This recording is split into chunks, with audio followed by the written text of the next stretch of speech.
वेळेवर जर डोसा खायची इच्छा होत असेल तर तुम्ही झटपट हा डोसा करू शकता।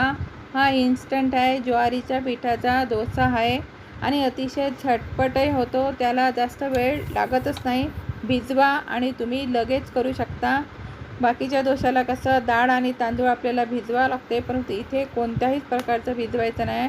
चला पटकन रेसिपीला इथे आपण आता सुरुवात करू। मिक्सरच्या भांड्यामध्ये आपल्याला 1.5 वाटी ज्वारीचं पीठ घ्यायचं आहे आणि त्यामध्ये आपल्याला 1.5 वाटी ज्वारीचं पीठ घेतलं, त्याच वाटीने आपल्याला रवा घ्यायचा आहे। रवा इथे 1/4 वाटी रवा घेतलेला आहे आणि रवा बारीक रवा वापरायचा आहे।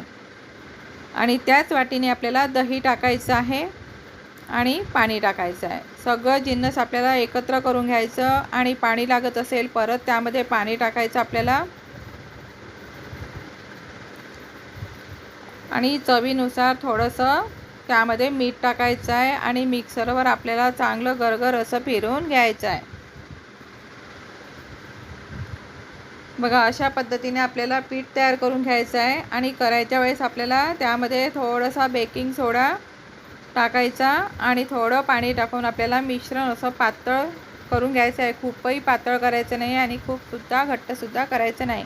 निर्लेपचा तवा इथे तापायला ठेवायचा आहे, त्यावर तेल आणि पाणी शिंपडायचं, नंतर आपल्याला पुसून घ्यायचं आहे। नंतर आपल्याला बॅटर टाकायचं आहे आणि मस्त असं फिरवून घ्यायचं आहे। तुम्ही छोटे मोठे किंवा जाडे कशाही प्रकारे तुम्ही हा डोसा करू शकता, पातळसुद्धा तुम्ही करू शकता।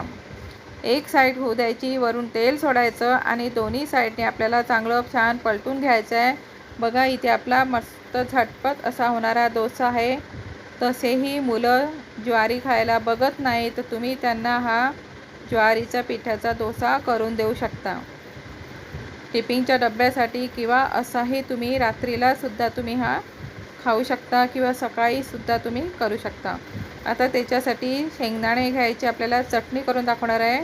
शेंगदाण्यामध्ये एक मिरची आणि थोडंसं दही, त्यामध्ये पाणी टाकायचं, कोथिंबीर टाकायचं, थोडंसं मीठ टाकायचं आपल्याला आणि आवडत असेल तर त्याच्यामध्ये तुम्ही साखरसुद्धा थोडीशी टाकू शकता।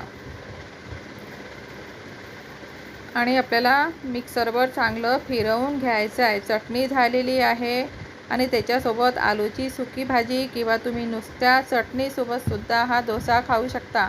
नाश्त्यालासुद्धा करू शकता, ब्रेकफास्टलासुद्धा तुम्ही हा करून देऊ शकता। अतिशय झटपट होणारा असा हा डोसा आहे आणि इन्स्टंट डोसा आहे। नक्की करून बघा, ट्राय करून बघा। जर तुम्हाला माझे व्हिडिओ आवडत असेल तर लाईक करा, शेअर करा, सबस्क्राईब करा। मस्त खा, आनंदी राहा। चला मी तर खात आहे आणि तुम्ही करा आणि खा। कसा वाटला व्हिडिओ? चला परत भेटूया।